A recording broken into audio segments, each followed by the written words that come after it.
Dito na naman tayo sa Rusi guys. Tingnan mo nyo guys, meron na namang bagong dating dito na flex. Ano, napakaganda ng kulay. Kulay pink ba to? Oh, kulay pink guys oh, bagong release. Ay bagong deliver ngayon. Tapos meron tayong kulay black. Tapos itong gray oh. Ganda ng mga flex na ngayon guys oh. Yan, di ba yung dalawa na binidyo kong nakaraan?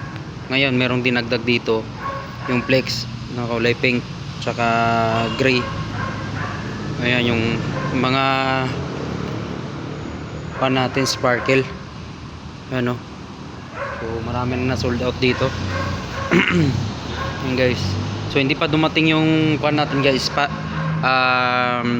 Adventure X na 150i yung style ADV, kaya hintayin lang natin guys. Yan yung muna yung mga motor ngayon bago. O diba? May deliver na, miss lang ako dun sa may deliver na bago. Ayan o. Maganda. Wow. Yan guys. So, dito din tayo guys. Ayan yung mga bagong dating. Itong Breeze na 150. Ayan guys, so kadaming unit na dineliver ngayon. So visit na kayo dito sa Rusi guys. Ayan o. Meron pa tayong mga RFID na available. Ano, napakinis. 150 to. 150. Ayan guys. Ganda oh. Sulit. Ayan yung mga motor ngayon. So hintay lang natin yung Adventure X para malaman natin. I-review din natin yung guys. Abangan natin yun. Okay. Ayan oh. Itong gusto ko rin tong ano, brace na 150. Ayan. Brace na 150.